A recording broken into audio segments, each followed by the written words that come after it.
संकल्प लिया, इच्छा हुई रासलीला करने के लिए। रासलीला भगवान की सबसे महत्वपूर्ण, सबसे अतरंग लीला है। तो भगवान यहाँ पर इस डायरेक्शन में बट वृक्ष है, क्या नाम है बट वृक्ष है? बंसी बट। तो उस बट वृक्ष के नीचे भगवान खड़े होकर बंसी बजाए। और बंसी जब भगवान बजा रहे थे तो प्रत्येक गोपियों का नाम लेकर, राधा रानी का, ललिता का, विशाखा का, चंपक लता का, सभ्या का, चित्रा, जितनी सखियां आप लोग जानते हैं, तो भगवान ने बजाया। उस बंसी की विशेषता थी, बंसी की आवाज तो सभी तरह गूंज रही थी पूरे ब्रज में, परंतु भगवान उसमें क्या बोल रहे हैं? ये ललिता सखी का नाम ले रहे हैं तो ललिता ही सुनेगी, गोपियां सुनेगी, नंद बाबा नहीं सुनेंगे, माँ यशोदा भी नहीं सुन सकती। तो भगवान ने सभी को उसी बंसी बट के नीचे खड़ा होकर, जमुना जी के तट पर, जमुना जी के तट पर बंसी बट था, भगवान ने बंसी का वादन किया, गोपियों को बुलाया और बंसी बट के आजू बाजू में इसी स्थान पर गोपियां एकत्र हुई थी, इकट्ठी हुई थी रासलीला प्रारंभ करने के पूर्व। आप लोग जानते हैं भगवान की जो रासलीला हुई थी तो प्रत्येक सभी वनों में हुई थी, 12 बने हुए थे। आप लोग वैकुंठा जनितो बरा मधुपुरी तत्रा पिरासोत्सवाद वृंदारण्यम उदार पाणी रमण। तो ब्रज में, ब्रज के वनों में, वृंदावन में भगवान की रासलीला सभी जगह हुई थी, परंतु गोपियों को इकट्ठा भगवान ने यहाँ किया था, गोपियां एकत्रित यहाँ हुई थी, यहीं से रासलीला का प्रारंभ हुआ था। तो इसीलिए वैष्णव में परंपरा है, जहाँ पर गोपियां इकट्ठी हुई थी रासलीला के पूर्व, रासलीला जहाँ से प्रारंभ हुआ, तो वैष्णव में आचार्यों में परंपरा है कि उसकी परिक्रमा करते हैं। पंचकोशी परिक्रमा के नाम से इसकी ख्याति है। तो हम लोग आज इसी पंचकोशी, यहाँ वृंदावन की क्यों परिक्रमा कर रहे हैं? बद्रीनाथ यहाँ पर जाएंगे, वह भी वृंदावन में है, अथवा राधा कुंड वह वृंदावन में है, नंदगांव भी वृंदावन में है, बरसाना भी वृंदावन में है। तो वृंदावन 12 वनों में एक है, तो बहुत विस्तृत है। लेकिन आज हम लोग वृंदावन की परिक्रमा कर रहे हैं, इसका मतलब वृंदावन में पंचकोशी परिक्रमा, जिस स्थान पर गोपियां एकत्रित हुई थी, भगवान ने बुलाया था, बुला के एकत्रित किया था, तो उसकी परिक्रमा की परिपाटी आचार्यों में, वैष्णव में है। तो हम लोग भी वही परिक्रमा कर रहे हैं। संक्षेप में हम थोड़ा परिक्रमा मार्ग से आपका परिचय करते हैं।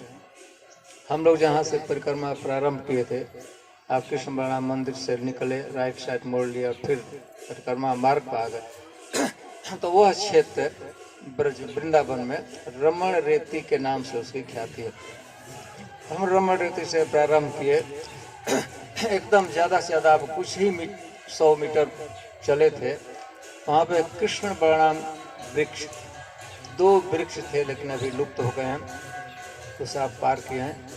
फिर हम लोग वहाँ से आगे थोड़ा बढ़े तो बराह घाट, जहाँ भगवान कृष्ण की जब एकदम बच्चे ही थे, 3, 4, 5 वर्ष के बच्चे थे, बराह की कुछ लीला की थी, जिसके हमको बताया गया। फिर वहाँ आगे बढ़े तो गौ घाट, उस जमुना जी में जो पानी पीने का घाट था उसका नाम है गौ घाट।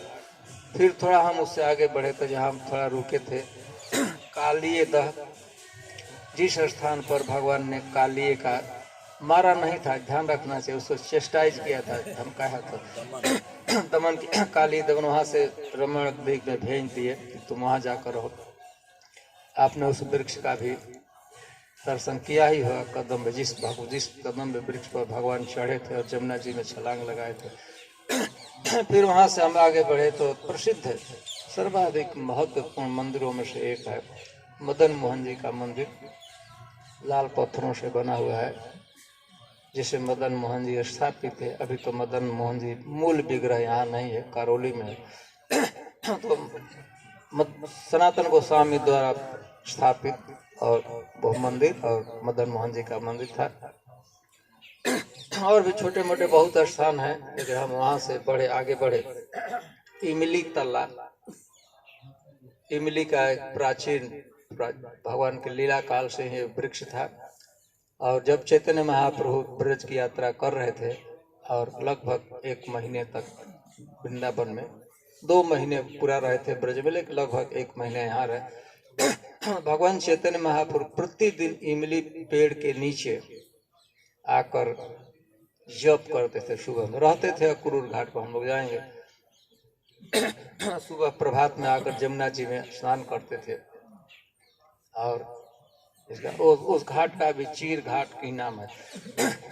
ये जो जमुना जी में इमली तला के सामने जो घाट है, तो चीर घाट पर भगवान जमुना जी में स्नान करते थे और इमली तला में बैठकर जप करते थे दोपहर तक। उसके थोड़ा आगे बढ़े तो एक जगह था श्रृंगार बट, ऐसे 16 ब्रज में बट वृक्ष हैं, तो उसमें से वह एक है, 16 में से एक है श्रृंगार बट। भगवान ने गोपियों का अथवा गोपियों ने कृष्ण का श्रृंगार किया था। इसके बाद हम आगे बढ़े तो केसी घाट, आपने जमुना जी का दर्शन भी किया होगा। केसी घाट प्रसिद्ध है। जमुना नदी के तट पर जितने भी घाट हैं सबसे महत्वपूर्ण घाट माना जाता है विश्राम घाट, जो मथुरा में है। लेकिन सेकेंड महत्वपूर्ण जो घाट है, प्रसिद्ध घाट है केसी घाट, जिसका आपने दर्शन किया। फिर हम चलते रहते तो धीर समीरे जमुना तीरे, और कैसे है, धीर समीरे जमुना तीरे बसती बने बनमाली। जहाँ पर एक बार भगवान बंसी बजा रहे थे, हठात बजाने लगे तो जमुना जी की जो प्रवाह था रुक गया। बंसी जमुना चल रहा था, रुक गया। रुक ही नहीं गया, एक ऐसा भी देखा गया ऊपर ही ऊपर बहने लगा था। और जब भगवान बसा रहे तो सभी पक्षी करना बंद कर दिए थे। बढ़िया से हवा का जो तेज गति से हवा चल रही थी, हवा भी मंथर गति से हो गया था। वह स्थान से आप लोग पार किए हैं धीर समीर।